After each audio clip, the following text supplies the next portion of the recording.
we're just going to lift up the arm a little bit. Push your arm and your hand right in like the rhomboid region. And use the body as kind of a ratchet. You can even kind of rotate it too to mix it up.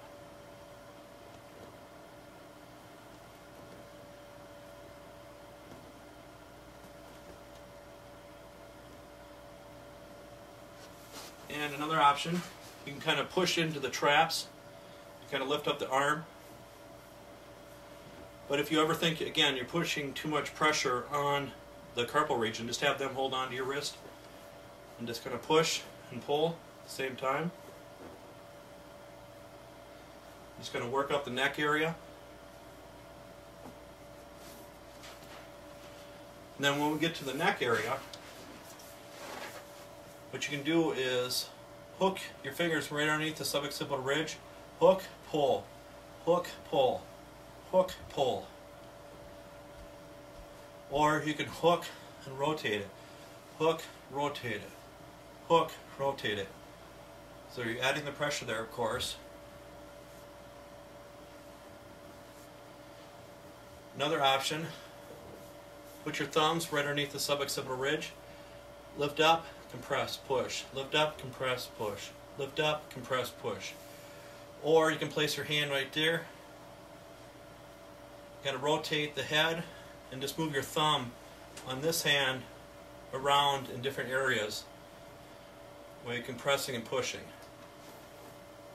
Another option, you can rotate the head, kind of push and rotate, kind of hook at the same time. You can use your knuckles in this area. Try not to put a lot of pressure right on the anterior portion, more like on the posterior portion here. So levator scapular region. The scalene's right here. You can, again, you can kind of rotate back and forth like circular friction. But again, give a little bit of stretch with it so they can feel that. But again, the average therapist, what they're going to do is just rotate it and just kind of massage like this. But again, just get a little motion into it. And you can even use your forearm a little bit in this area. And this treatment, you don't need any oil. So you're not going to get oil on their face at all or nowhere else. So that's what's nice about this too. And here, I'm not even using a sheet. So you can even use it that way, or some people will use a sheet on there, but you don't need a flat sheet or anything else. So next option, you place your hand like this, rotate, stretch, rotate, stretch. But when you stretch, you can kind of rotate your forearm so you're hooking right underneath the suboccipital ridge, right underneath the suboccipitals.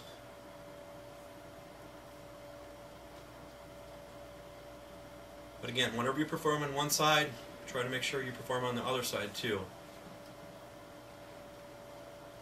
And you can even kind of lift it up and down, or again, just rotate it too. You just hold the head down, kind of rotate and kind of hook.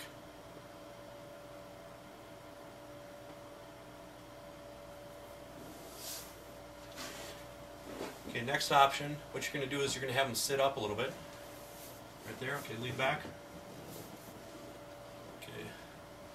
It's going to walk up the body this way. If you want them to have, if they're not getting enough pressure, just have them lift their arms over their head and arch their back a little bit. The other way. There you go. So you can feel a little bit more pressure that way. But again, I got my elbows planted into the table, and you can even go up the neck area. You can press all these areas too then.